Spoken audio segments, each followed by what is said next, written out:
Hello, I'm Luke Zadkovich. I'm one of the partners at international law firm Floyd Zadkovich, coming to you from my home office. Today's talk's going to be on demanding adequate assurances. This is one of the tools and strategies that we're discussing in this ongoing series on how international businesses can deal with the economic crisis. Floyd Zadkovich, International Commercial Lawyers.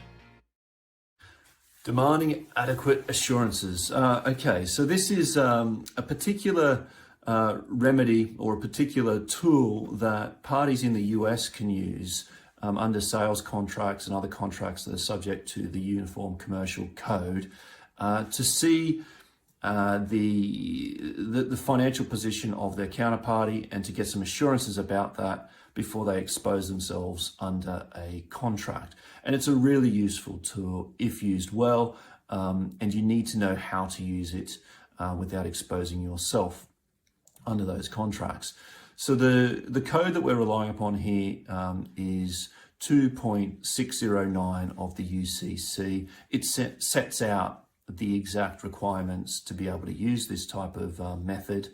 But in essence, if you have reasonable grounds for insecurity about a counterparty's ability to perform under a contract, then you can demand adequate assurances as to its performance.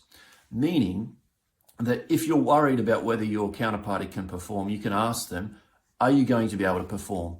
And it's a formal request that you make, and you can ask them even to provide evidence to support the assurances that they're giving you. Now, you have to be acting reasonably. You have to have some basis upon which you are making that demand.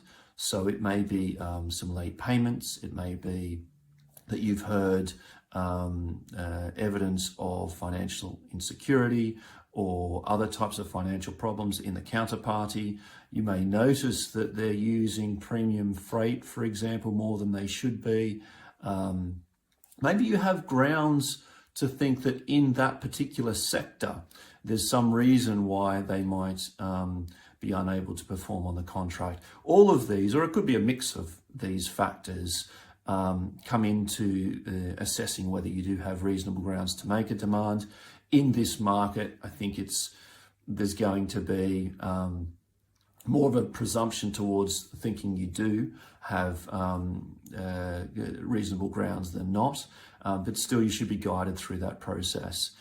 When you do make that request, if you do not receive sufficient assurances under that contract, then you can, as the party making the request, you can suspend or in some cases stop performance yourself until those adequate assurances are given, if they are given.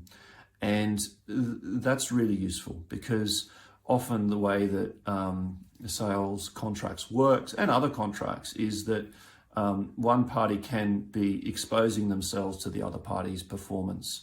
And so that if you ask for those assurances early enough in performance of the contract, you can avoid actually exposing your own position under the contract. Now, this is a US specific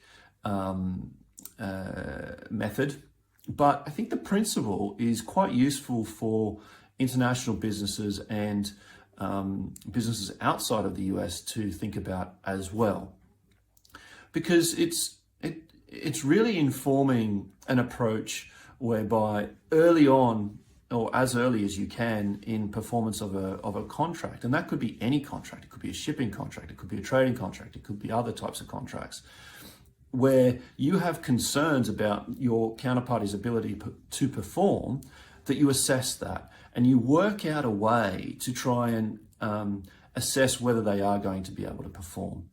In the English scenario, we have a method whereby we can have without prejudice discussions with a counterparty and do so under the cover of without prejudice communications, meaning that it's not going to prejudice your position under the formal contract.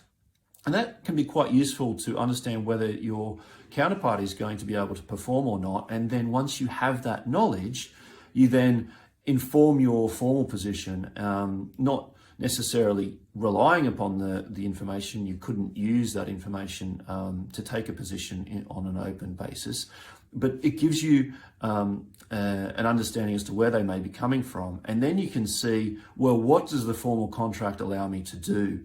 And you might be looking at exercising liens, stopping goods in transit, and other forms of relief that can protect your position midway through performance of a contract.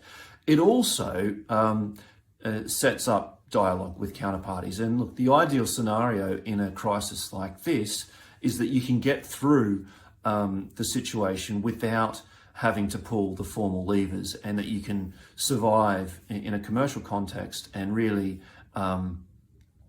work with your counterparties to find solutions. If you found today's talk interesting, of use, relevant, topical, please do share it on to your network and to anyone in particular who you think might benefit from this advice. We're here to field your questions.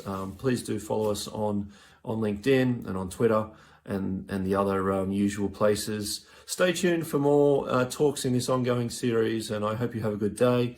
Stay safe, keep healthy, and all the best.